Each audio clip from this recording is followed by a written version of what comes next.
She is disrespecting the Muslims out there. বোরকা নিষিদ্ধের দাবিতে বহুদিন ধরে সরব পলিন হ্যানসন। জনসম্মুখে পুরো মুখ ঢেকে রাখা পোশাক নিষিদ্ধ করার লক্ষ্য নিয়ে বারবার বিল আনার চেষ্টা করেছেন তিনি। সেই ধারাবাহিকতায় 2017 সালের পর আবারও এবার বোরকা পরে সিনেটে হাজির হলেন এই কট্টর ডানপন্থী অস্ট্রেলিয়ান রাজনীতিক।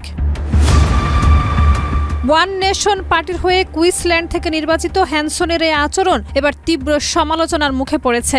এক সহকর্মী সিনেটর তার কর্মকাণ্ডকে নির্লজ্জ বর্ণবাদ বলে আখ্যা দিয়েছেন। বিতর্কের জেরে সিনেটে তাকে 1 সপ্তাহের জন্য নিষিদ্ধও করা হয়েছে এবং তার বিরুদ্ধে নিন্দা প্রস্তাব পাশ করা হয়েছে।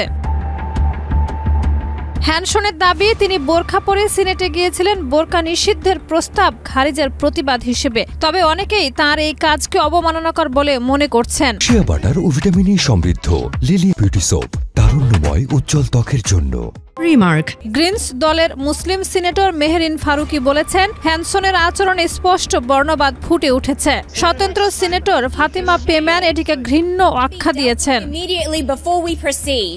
25 নভেম্বর সিনেটর নেতা ও পররাষ্ট্রমন্ত্রী পেনি ওয়াং হ্যানসনের বিরুদ্ধে নিন্দা প্রস্তাব আনেন। প্রস্তাবে বলা হয়, তার আচরণ মুসলিম অস্ট্রেলিয়ানদের ধর্মীয় পরিচয়ের প্রতি অপমানজনক। 55-5 ভোটে প্রস্তাবটি পাশ হয়। সমালোচনার জবাবে হ্যানসন ফেসবুকে লেখেন, যদি না চান আমি বোরকা পরি তবে বোরকা নিষিদ্ধ করুন।